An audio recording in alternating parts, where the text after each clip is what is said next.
Swing low. O chariot swing coming for to carry me home. Swing low. Sweet chariot stop. The promise of freedom. In 1863, the Emancipation Proclamation promised freedom to millions enslaved across the South. When the Civil War ended in 1865, that hope had spread like fire among Mississippi's black population. Generations of families who had endured bondage believed a new life was finally beginning. They imagined land of their own, schools for their children, and the dignity of working for themselves. This dream seemed within reach at Davis Bend, a plantation once owned by Joseph Davis, the brother of Confederate President Jefferson Davis. Before the war, Joseph had experimented with giving enslaved people a level of autonomy, and many freed families thought this would be the foundation for a fair future. Through communities echoed the promise of 40 acres and a mule, a symbol that real independence was possible. Near the Mississippi River, churches and small schools began to appear, bringing both spiritual strength and education. Yet beneath the excitement, fear lingered. Determined to keep control of the cotton fields that dominated the economy, many white landowners resisted change. Still, in those first years after the war, hope was powerful. For the men and women of Mississippi, freedom felt close enough to touch, and Davis Bend became a beacon for what life after slavery could look like. The Reconstruction in Mississippi. Between 1865 and 1877, during Reconstruction, Mississippi became one of the central battlegrounds for defining what freedom truly meant. At Davis Bend, freedmen organized themselves into one of the most remarkable experiments of the time. From among their own, they elected leaders, managed farming schedules, and created local councils to resolve disputes. The dominant crop remained cotton, but now, for the first time, the people who cultivated it could negotiate how the harvest would be divided. Their own parcels were worked by families, selling part of their yield while keeping food for survival. With wooden planks gathered from abandoned buildings, schools were built, and children who once knew only field labor sat on benches to learn to read and write. Centers of resistance and unity became churches, offering both prayer and strategies for survival in a hostile environment. Visitors from other states described Davis Bend as a symbol of possibility, where black autonomy thrived in a land scarred by war. Yet challenges grew quickly. Nearby white landowners feared the success of Davis Bend, seeing it as a threat to their dominance. Aiming to dismantle what freedmen were building, violence, intimidation, and legal tricks began to spread. Still, for several years, Davis Bend stood as living proof that formerly enslaved people could govern, work, and prosper without chains. It was a fragile but shining moment in Mississippi's Reconstruction story, the rise of the sharecropping system. By the early 1870s, as a new system took hold across Mississippi, the promise of true freedom began to fade. Sharecropping. At first glance, it seemed like an opportunity. Freedmen who had no land of their own could sign contracts to farm the land of former masters. In exchange, at the end of the year, they would give a portion of their harvest, usually cotton, to the landowner. For families who had nothing but their labor, it appeared to be a fair deal. At Davis Bend, many believed that hard work would finally lead to independence. Under the blazing southern sun, men and women planted rows of cotton, dreaming that the next harvest would bring profit enough to buy tools, clothes, or even small plots of land. But from the start, the balance of power was unequal. Landowners wrote the contracts, and most freedmen could not read the fine details. Easily broken were promises, and conditions were set to favor the white owners. A bad season, floods from the Mississippi River, or falling cotton prices could ruin a family's chance to break free. A trap rather than a path forward soon became sharecropping. Instead of building wealth, freed families were locked into endless cycles of dependence on those who had once enslaved them. The introduction of false debts. Connected to sharecropping came another cruel invention, the plantation store. At Davis Bend and other plantations across Mississippi, landowners insisted that freedmen buy seeds, tools, and food only from their stores. Inflated were prices, and every item was recorded as a debt against the family share of the future harvest. A plow that might have cost a few dollars elsewhere was sold for double or triple. Bags of seed were weighed light but charged heavy. To survive, families needed these supplies, so they signed the credit books without choice. When harvest time came, landowners calculated the debts with numbers that never seemed to add up. No matter how much cotton was delivered, the storekeeper declared that expenses were greater. Families who had worked from dawn until night discovered that instead of earning profit, they now owed more than before. Into a shadow turned this system of false debts, turning freedom. The cotton fields of Mississippi no longer had chains, but they had ledgers that bound families just as tightly. Year after year, children grew up watching their parents labor with nothing to show for it. At Davis Bend, what began as hope for independence became a cruel lesson in how easily freedom could be stolen through paper, ink, and lies. The cycle of dependency. Before we continue with our story, if you're enjoying it, don't forget to subscribe to the channel so you won't miss the next real stories about slavery. Let's continue. Every year at Davis Bend, the same ritual repeated itself. Hoping that this season would be different, freedmen and their families gathered nervously to sign new contracts. But into the system had already been built the cycle of dependency. Not only the fields, but also the legal terms of the agreements were controlled by landowners and merchants. These contracts tied families to the land for another 12 months, no matter how unfair the conditions. If debts remained unpaid at the end of the year, and they almost always did, families were forbidden to leave until the balance was settled. Of course, the balance never truly cleared.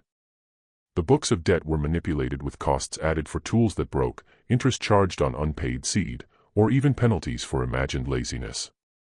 Trapped found themselves parents who wanted to move to another county or start fresh in a different town. If they left, sheriffs and deputies, often allied with the landowners, would chase them down and drag them back under threat of prison. The result was a cruel illusion. Technically no longer slaves, the freed people of Davis Bend saw their lives chained by debt contracts that never expired. Their parents' obligations were inherited by children, beginning work in the fields almost as soon as they could walk. From one contract to the next, families passed, always hoping for freedom, always ending in disappointment. A life sentence in disguise became what looked like economic opportunity. A cycle of dependency that echoed slavery in every way but name. The role of white overseers and merchants. Behind the polished counters of plantation stores and the ledgers of local merchants lay the true machinery of economic slavery. Complete control over the books was held by white overseers and merchants, and those books decided the fate of every family at Davis Bend. Well enough to challenge the figures, few freedmen could read or write numbers. Even if they tried, the courts of Mississippi, dominated by white judges and juries, sided with the merchants almost every time. An overseer could claim that a family's harvest had been smaller than reported, and there was no way to dispute it. Often weighed on scales already rigged, merchants subtracted pounds that had been honestly picked. At the end of the season, a family might deliver hundreds of pounds of cotton only to be told that their debt had grown larger. Many realized the fraud, but had no power to resist. Always in the background was violence. Anyone who protested too loudly risked beatings, eviction, or worse. The fields were patrolled by overseers, making sure work was constant and discipline harsh.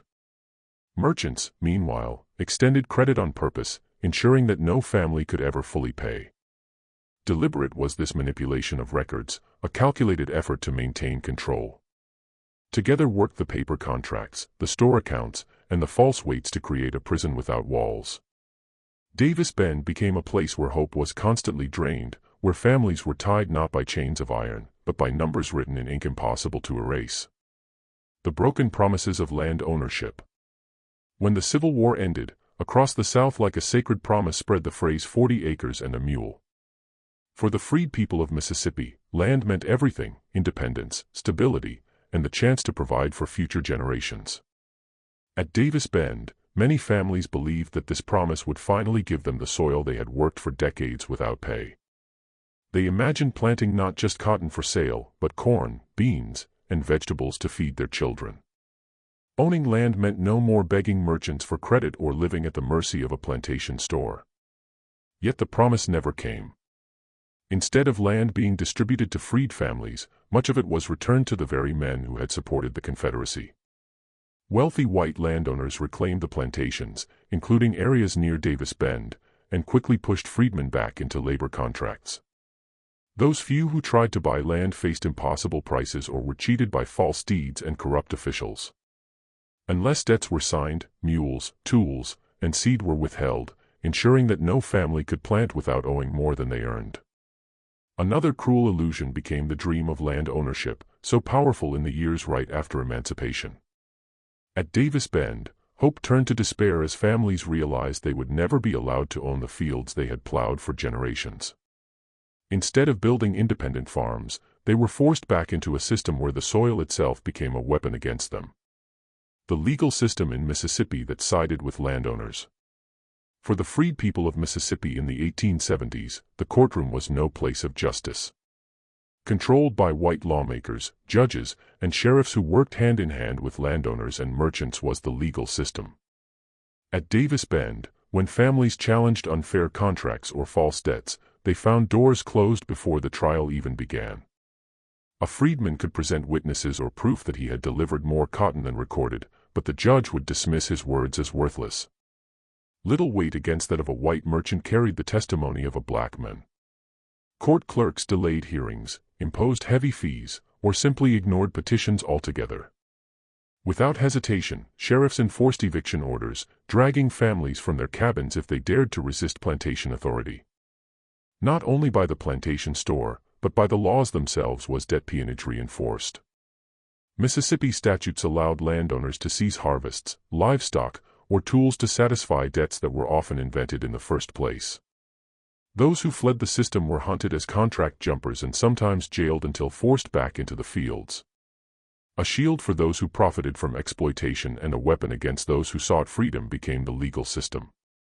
At Davis Bend, people learned quickly that signing a contract meant surrendering not just their labor, but their voice in the eyes of the law.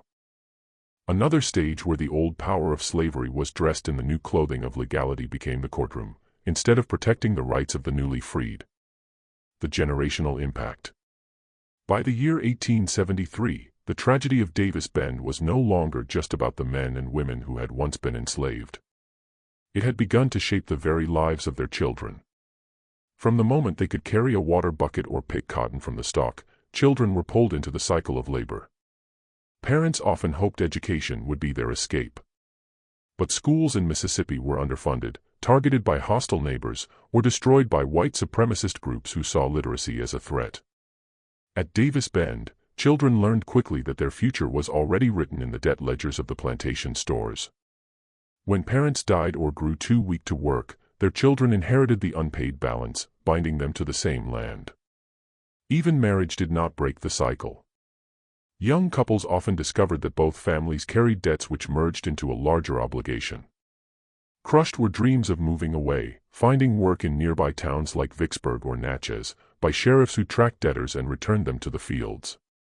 Year after year, generations were chained to the same cotton rows under contracts designed to last forever.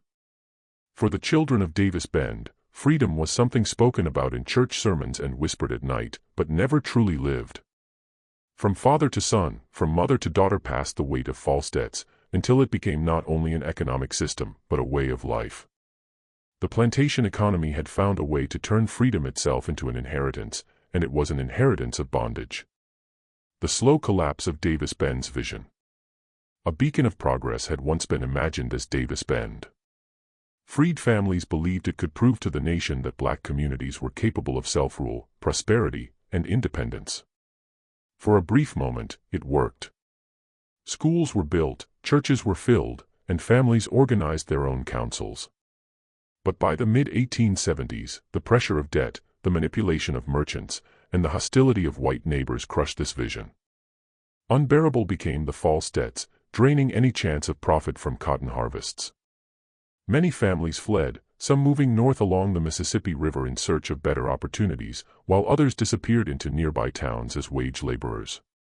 But even those who escaped carried the scars of betrayal. The land itself, once a symbol of hope, returned to the control of white landowners who restored the old plantation order under new names. By the late Reconstruction years, Davis Bend had lost its dream of freedom. What remained was a cautionary tale about promises broken and opportunities stolen. For the freedmen who had trusted in contracts, schools, and churches, the collapse was not just material, but deeply spiritual. They had fought to prove that freedom could thrive. But the system of eternal false debts ensured that slavery survived in another form. The legacy of Davis Bend lived on as a story told by elders to their grandchildren. A story of hope that was strangled and a freedom that was promised but never delivered.